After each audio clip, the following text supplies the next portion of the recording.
Hello, my dear friends. This is Rabbi Aharon Dobinsky coming to you today from the holy city of Yerushalayim, Jerusalem, Israel. Do you have a plan for your life? Of course you do. Everybody's got a plan of something for their life. Well, I won't say everybody. I'm sure there are some people who haven't thought about it. They just drift from day to day. But most people have some type of plan, something in their mind that says, I'd like to do this. And then after that, I'd like to do this. And after that, I'd like to do this. What stops us from fulfilling our plans? Well, sometimes what stops us from fulfilling our plans is the fact that those are not the plans that we are meant to have. Now, we've talked about the fact that Hashem gives us free will. And He does. He gives us free will. And means that we can make the choices that we need to make in our lives. Why is this important?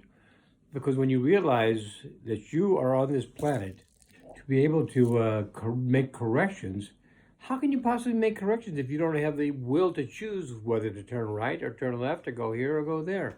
Now, I'm not saying that it's absolute like that. Now, for example, you're on your way to a meeting downtown and traffic is backed up like you've never seen it backed up before, and you're late, which you've never been before. But you've got a client waiting for you. It could be the most important meeting of your life. So what do? Well, you think, the thought comes into your mind. What if I turn right here on Maple, go down 2 blocks, turn left on Spruce, it'll take me straight to my place and I can avoid all this traffic. That's a good plan, isn't it? Now, if that's exactly what you got there, that's a good plan.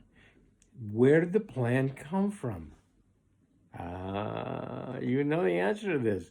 Everything comes from Hashem. Even plans come from Hashem. He put it in your head. Now, you did have free will on this. The free will was you could have gone that way, or you could have stayed in a long line of traffic, or maybe you could have taken another couple of ideas of how to get there in a better way. It was always, from the very beginning, up to you. However, Hashem kind of tilts the table a little bit. He kind of makes it so that the one that He gives you is very appealing to you, and you go with it unless you have a better idea. So you take this idea and you get there and you make it just in time for your meeting. You have a great meeting with the person who's giving you the best deal of your life, and you did it all because you made a change. But that change, if you recall, was not up to you. Had there not been traffic, you would have never even thought of that change. Why do I tell you this long story about traffic? Because I want you to think about what we're reading this week in Torah. Okay? We found out now that Yosef has given himself away. He's told his brothers, yep, it's me. I'm Yosef. I am the same as I've always been. By the way, the whole purpose of that was to get them to understand that even though he was in charge in Egypt, he was not becoming an Egyptian. He was still living by the dictates of Hashem and his father, Yaakov. So he was going by the way he's supposed to live. And he wanted them to know, this is me. I haven't changed. I'm the same as I always was. Now, they at this point look at him and they go, Pop's not that young anymore. And when he goes, this guy's going to wreak havoc on our lives. Did he? Well, of course he didn't. He was a good brother. And he told them why he was not going to wreak havoc on their lives. He was not going to punish them. They got down on their knees. They got down on their faces. They prostrated themselves in front of him and said, please forgive us. We didn't know we were doing it at the time. Now we realize how bad what we did was. And please forgive us. Well, what did Joseph say to them? The answer is very telling. He said to them, you had in mind for something bad to happen to me. I get that. And maybe I had it coming. Maybe I didn't, but maybe I had it coming. But that was what was in your mind. I had nothing in my mind except surviving. However, there was a third party in this. The Kadosh Baruch Hu, was Hashem. He wanted me to be here in Egypt so that I could do what I've done. Help save Egypt, help save my family, help save the people of Egypt. You have to remember what Joseph did here. When he took the job of allocating grain and allocating whatever other resources were necessary to the Egyptians in Pharaoh's behalf, you have to remember that He first of all didn't have the experience that it takes to do that, but somehow, instinctively, he knew what to do, and he did it right. And in the beginning, people paid for the things. You came in, they bought some grain, they paid with some dollars or whatever they were paying with. They took it home, they went back to them.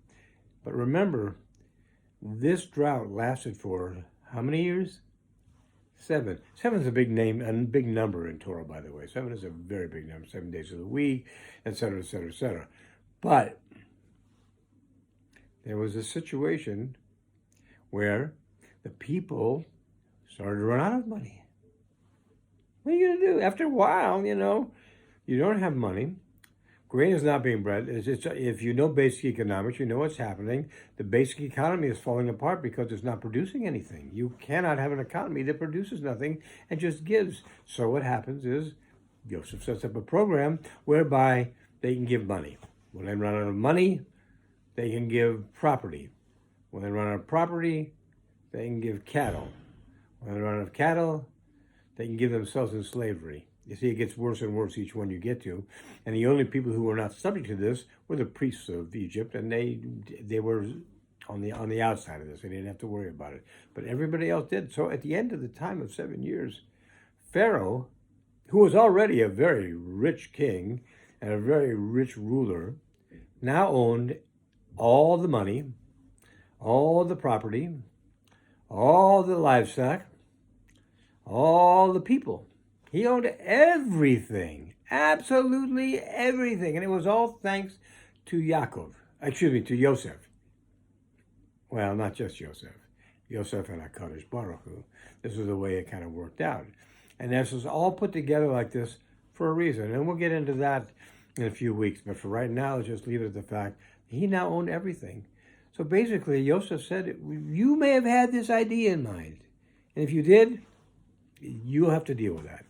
But what I had, Hashem had an idea for me. And his idea was to bring me here so that I could do what I do to provide for the people here, to provide for my father and my family. And that's exactly what I did. And had you not done what you did, had you not sold me into slavery, I wouldn't have been here. I couldn't have done this. And all that's happening wouldn't have happened because I wouldn't have been here to make it happen. In other words, we don't always see what's ahead of us. Sometimes I have friends who call me and they say to me, Rabbi, I don't understand what I'm doing wrong. Why is everything going bad for me? Well, I'll tell you something. The sages tell us that when things go bad for you for a protracted period of time and you haven't really done anything bad to deserve it, it's because you are being prepared for a great bracha. You're being prepared for a great blessing. Do you not want the blessing? You don't have to have the blessing, I suppose. But why wouldn't you want it? Why would you not want a blessing from the creator of the universe? He can be extremely generous. And often he is. But we don't see the things that lead up to the point where he is generous and he gives and he gives and he gives and he gives. Yes, we get the basics. Every day we wake up, we say, Modeh Ani, thank you. My eyes are open, my heart is beating, my legs are moving, everything is working properly. I thank you for that. I have a house over my head, I have food in the kitchen. That's important. But there's more to it than just that. There's other things in life. There are desires of ours that are worth having. There are desires of ours that are not worth having. Those not worth having, Hashem pretty much pushes them out of sight, unless they are designed to move you from where they are to someplace closer to Hashem. However, there are things where he wants to make sure you get the bracha. He puts you where you need to be. And if that means you have to be sold into slavery and threatened by death and threatened by all the other things that Yosef was threatened by, then that's the way it has to be.